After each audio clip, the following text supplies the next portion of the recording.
Hi friends, today we are going to see the past year NEET questions for the chapter Living World, and this is part 2. Okay, so those who haven't checked part 1, go check it. So these questions are somewhat easy when compared to the part 1. So you'll see the difference now. Now let's go to the first question. Okay, let's read the first question. This was asked in the year 2016. Okay. Nomenclature is governed by certain rules, or you call it certain universal rules. Which one of the following is contrary to the rules of nomenclature? So which is against? Contrary means against. So before we go into the answer, we should know what are the rules first. So the first rule, if you see, the biological names will be written in Latin. Okay, biological names are generally written in Latin, and to differentiate from the normal text, we will write it in italics. This is how you will see in books. The second thing is that the first name, any scientific name, will have two parts. Okay, it will have any scientific name, if you see, it will have two parts. The first part will be genus, and the second part will be species name. Okay, so these are some of the rules which are universally followed when it comes to binomial nomenclature.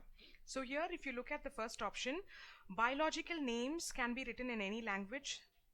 No, it cannot be written in any language, right? The first biological name represents a genus name, and the second is a specific epithet. Right, this option is correct. The names are written in Latin and italicized. Yes, they are correct. When written by hand, the names are underlined. Yes. See, when we write it, we cannot write it in italics form. So, just to differentiate from the normal text, you can underline it to show it is a scientific name. So, the correct answer to this question is option A. Biological names cannot be written in any language. Okay. So, it has to be written in Latin. So, biological names can be written in any language is contrary to the rules of nomenclature. So the answer is option A. Now moving on to the next question.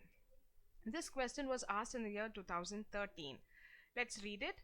The common characteristics between tomato and potato will be maximum at the level of what? So we have genus here, order here, family, division. Okay. So what is a genus?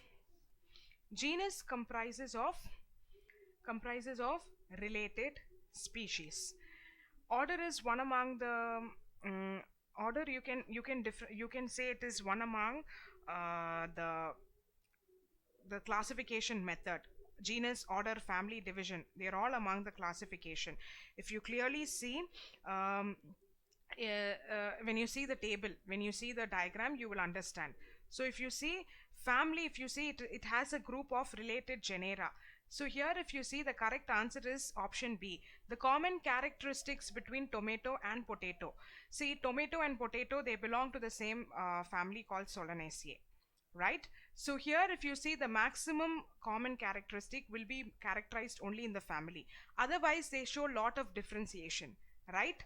So families which are characterized on the basis of vegetative and reproductive features of plant species. Here, if you see tomato and potato, they come under the common name called Solanaceae. Okay. Otherwise, if you see, they don't have any other characteristic which resemble that they are equal in their maybe it vegetative reproduction, or the way they are produced, or any other characteristic. So if you clearly see here, genus, if you see, it is genus, it is the group of related species. Order and division, if you see, they are all parts among it. See, if you give a huge part, you will get divided into sections. So it is more over like that, division. So family, if you see, they are overall compromisation. So what you will call that as Solanaceae here. So when I say Solanaceae, potato, tomato, and other tuber family will also come under this, but they might show different characteristics. So here, if you see, the correct answer is option B, family. Now let's move to the next question. Fine. This question was asked in the year 2012. Which one of the following organisms is scientifically correctly named, correctly printed to the international rules of nomenclature, and correctly described? Okay, here if you see, you have different scientific names here. You have the first one, the common house lizard, a reptile, Musca domestica. Then you have Plasmodium falciparum, Felis tiger. So the correct answer to this question is option C, Felis tiger. Why? If you see the rest other options, there is a slight variation. Now if you take the option A, look at the solution here. When I say Musca domestica, it's a housefly, it's not a lizard. So here this option becomes wrong. Falciparum, of course, it's a malarian, it's a protozoan. Okay, a protozoan pathogen, and it is the most serious type of the malaria, and that is falciparum malaria. So this also doesn't come under here. Felis tiger, if you see, it's the correct option. The Bengal tiger, it is well protected in Sundarbans. This is the right option. And if you check out the option D, E. coli, the full form is Escherichia coli. Okay, it is commonly occurring bacteria in the human intestine. Okay, it's a, now if you see, E. coli is a gram-negative bacteria. Okay, you would have heard of gram-positive and gram-negative. So this is gram-negative bacteria. Okay, now you can ask me, what is gram-positive bacteria? Gram-positive bacteria is the one which takes a purple stain, and gram-negative bacteria will take the pink stain. So here the correct answer is option C. Fine. Now let's move on to the next question. Now look at this question here. It was asked in the year 2011. Which one of the following animals is correctly matched with their particular name taxonomic category? Right? So coming to the solution part, the correct answer is option A. Tiger, tigris is a species. Cuttlefish, mollusca is not the class.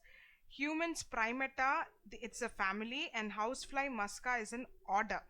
Okay, so the correct answer here is tiger, tigris. Tigris is a species, so it is correctly matched. The rest is wrongly matched. Okay, now let's move on to the next question. So now here if you see, what does ICBN stand for? This question is a very easy question. It was asked in the year 2007. I think we all know what is the right answer here. See, look at option A, International Code for Botanical Nomenclature. Congress, no, it's actually a code, right?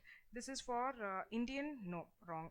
So option B, C and D are wrong. So the correct answer is option A. ICBN stands for International Code of Botanical Nomenclature. Okay, and here if you see, this ICBN, as I already mentioned, it is a universal rule.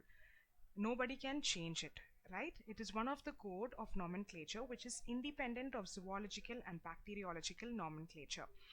This code, if you see, it will apply equally to names of taxonomic groups. It can be a plant or an animal or any lower level to higher level species.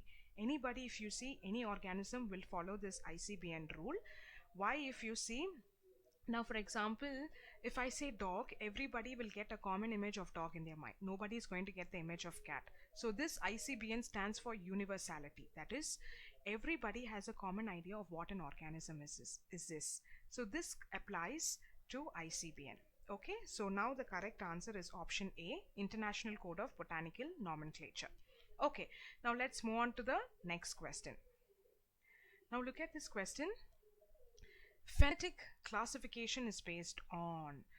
Okay, this question was asked in the year 2003.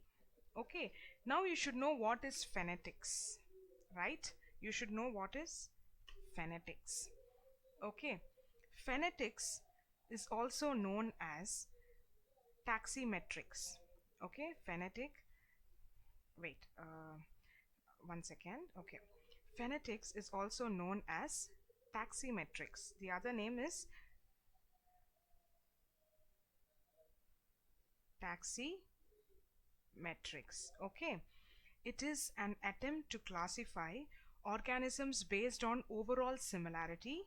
Usually they compare the morphology or any observable traits. Okay, something that you can physically you can view it and you can differentiate an organism. So this is to classify the organism based on the morphology or based on any observable traits. And this classification, you call it as phenetic classification. So I almost gave the answer here. So the first one is sexual characteristic. No, you cannot take this because you have to go internally and look for it. No. Next, the ancestral lineage of existing organisms. No. Once again, you're going internally. Observable characteristic of existing organism. This goes well because I'm talking about the characteristics that a person can view it from externally. So the correct answer to this question is option C, observable characteristics of existing organisms. As I clearly mentioned, phonetics of phonetic classification is a classification that is based upon the similarity, and these similarity are studied upon the morphology or any observable characteristics. Okay, something that can view. Okay, now you understand what is phonetic classification based on. Option C is the right answer. Okay, next question. Biosystematic aims at. The question is small and the answer is coming in lines. Okay. Here, if you see, this question was asked in year 2003, and we'll go to the solution. Okay, you're given options here, different options here. So before we go into the answer, biosystematic systematics is a taxonomy which is mainly concerned with the with the observation of similarities and differences that exist in morphology of vast number of organisms. Okay, so it is basically the study of diversity. So here in the solution part you can see it is the study of diversity of organisms. That is what I clearly mentioned in the definition now. Taxonomy, it is mainly concerned with the observation of the similarities and the differences that happen in an organism. So here if you look at the first option, identification and arrangement of organisms on the basis of their cytological characteristics. No, the correct answer to this question is option D. Classification of organisms based on their evolutionary history and establishing their phylogeny on the totality of various parameters from the fields of study. Now, you should know what is the difference between biosystematics and taxonomy. Now, see, when I say biosystematics, okay, it is involved in the determination of the evolutionary relationships of organism. So, biosystematics, if you see, they are involved in the what? They are involved in the determination of evolutionary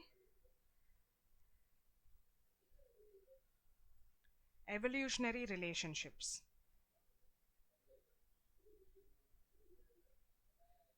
Evolutionary relationships of organism. Okay, now what is taxonomy then? See, taxonomy is a class or the naming system. Okay, because we always confuse with this. There is a difference between biosystematics and taxonomy. Okay, so biosystematics is a study of diversity of organisms, and here taxonomy is a naming system. Okay, that is the difference between both. So the correct answer to this question is option D. Okay, now let's move to the next question. Species are considered as dash. As I already told in the previous slide, or in the not in the previous slide, if you had watched part 1, you will know. When I say organization, we have to start from the lower to the higher level, right? Then only we say the organization is complete. Now species, if you see, it is the lowest unit of the classification, right? Now if you take any scientific name, maybe Streptococcus pneumoniae or Neisseria gonorrhoeae or Felis tigris, whatever you take, here if you see, the name has two parts. Okay, it has, the first part will be the genus and the second part will be the species. So it has two parts, and the species, if you see, plays a very important role in the naming system, because under a same genus you'll have different species, right? You'll have n number of species also. So here Species is actually the lowest unit of classification. Now you understand why is it called lowest unit of classification.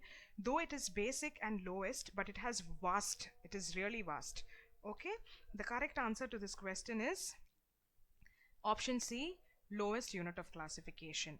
And to your right side, if you see, you will see the tree. It starts from species, then it moves to genus, family, order, class, phylum. Division, if you see, it is one among the phylum. Phylum or division, both are same. I think we discussed about it in the earlier slides. What is division, genus, class, or order? So phylum or division, both are same. Okay, fine. Now you understand what species are considered as. Fine. Now let's move to the next question. What is true about individual of same species?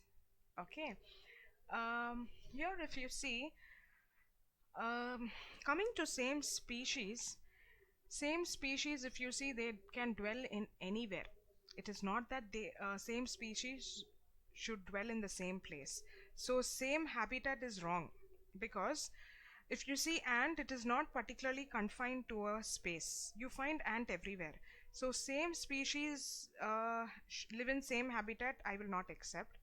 I will not accept that. The same thing goes for niche also. Niche is also somewhat similar to habitat only. They will share the same environment. Same species live in different habitat is okay. But what is true, if you see, what is possible among them, if you see, it is interbreeding. They are capable of interbreeding. Organisms which belong to the same species are capable of interbreeding. Now you get the answer. The correct answer is interbreeding. So that is what they are telling here. Individual of same species can interbreed. See, no two individuals share the same ecological niche. That's what I said. Just because they belong to the same species doesn't mean that they should be confined to a particular space. They have the independency to move anywhere. But one thing true about them is interbreeding. Okay? Fine. Now next question, if you see, the practical purpose of classification of living organism is to what? What is the purpose of classification? Okay, this question was asked in the year 1999. Now let's go one option by option. Why do we need to classify? First, explain the origin of living organisms. No, I will not say, because knowing its origin, okay, but knowing its origin is fine, but that cannot be accepted, because as research purpose, knowing its origin, maybe we will get more information. But we are talking about the overall practical purpose. When I say practical, the day-to-day purpose of classification. The first thing, origin of the living organism, no. Trace the evolution of the living organism. See, these are actually the reason why do you classify and why do you identify. Name the living organism. Yes, the main purpose is to name the living organism. Then the last option, facilitate the identification of the unknown living organism. As I already said, classification plays a very major role in identifying to study purpose. Then for research purpose, we have so many purpose how this classification plays a major important role. Why? If you see, imagine, let's take an example. Imagine in your room you have so many objects there. If you're not going to place every object in that place, when you go search for it next time, you'll not be able to find it. Right? It becomes a tedious process to find it again. So this classification is very important. And here, if you see in the solution, they have clearly explained to you that biological classification is a scientific arrangement of organisms in a hierarchical series. Okay, we need to classify them, and only when it is in order, we will be able to identify and get the correct one, and we can pick the right one. If everything is messed up, we will not be able to identify. Okay, so, and sometimes if you don't trace and you don't classify it correctly, and if you don't name it also, next time when you find another organism, there are chances to name it the same name. There are also chances. So the correct answer is to facilitate the identification of unknown organisms. Okay, only then we can when we keep in track of the classification process, the further research purpose can continue and we can find more organisms. Okay, so now the correct answer is option D. Fine. Now next question, a taxon is, see this question, if you see, it is repeated actually. You find it in 1990, 91, 92, 96. So this question, I think it will get repeated again, so you can have a look at this. What is taxon? A taxon is, okay. Now when I say taxon, or you can say it's a taxonomic group, okay, a taxonomic group of any rank, okay, it will comprise of everything: species, family, class, okay. So it's actually called as ranking, okay. So now the correct answer is option D, a taxonomic group of any ranking. See, taxonomy is a naming system we already studied, right? So now if you see, the first option talks about family, species. See, family, species is one among the taxonomy. You don't have to put it in specific, right? A type of living organism, no. So these three options are wrong. A taxonomy comprises of everything: family, phylum, division, species, genus, everything. So it is a ranking system. A taxonomic group of any rank such as species, family, class, phylum, that is what is called as a taxon. So that's what they've given in the solution. A taxon is a taxonomic group of any rank. Okay. Now look at this question. It's very simple question. If you had seen the part 1, now you will know what the answer is. Binomial nomenclature was introduced by, yes, it is Carolus Linnaeus, option B. Because as I already mentioned in part 1, binomial system, bi in the sense it means two. So any scientific name will have two parts. The first part will be the genus part and the second part will be the species part. So this system was introduced by Carolus Linnaeus. Okay, so the correct answer is option B. To your right side you can see his image. Fine. So this question was asked in the year 1994. Okay. Okay. Now look at this question. Species is a... we already discussed about this. We said that species is a lowest unit of classification. So here the correct answer is species is a unit of classification. As already discussed, species can be n number under one family. Now for example, let's take Plasmodium. Okay, let's take Plasmodium. Plasmodium is the name of a family. Okay, under Plasmodium, if you see, you have Vivax, then you have Falciparum, then you have Malariae. So these are all the species name, but they all belong to the same family called Plasmodium. Okay, they all belong to the same family of Plasmodium. So species, if you see, they are the unit of classification. Okay, as we already discussed, it is a basic unit of classification and it is defined as a group of natural population whose members can be interbred among themselves. So you call this as interbreeding. So I've given you an example also to explain this. So the correct answer to this question is species is a unit of classification. Fine. Okay, once again this question is talking about binomial nomenclature. As we already discussed, bi means two, right? Bi means two. So it has two parts. So any scientific name will have two parts. One will be the genus name and the other will be species name. So the correct answer to this question is option A, genus and species. Okay, binomial nomenclature consists of two parts, genus and species. The first word will denote the genus name and the second part will denote the specific epithet or species name. Okay, the correct answer to this question is option A. So here to your right side, if you see, you will see an example here of genus and species. If you see, species are groups. Species groups are smaller than genus group, but the organisms are more alike. Here if you see in genus, they are actually bigger, but here the organisms are less alike. Okay, now you understand the difference between genus and species. Fine. Okay, so this is the last slide for part 2. Okay, we all will meet in the part 3 session for living world. Until then, Take care. Bye.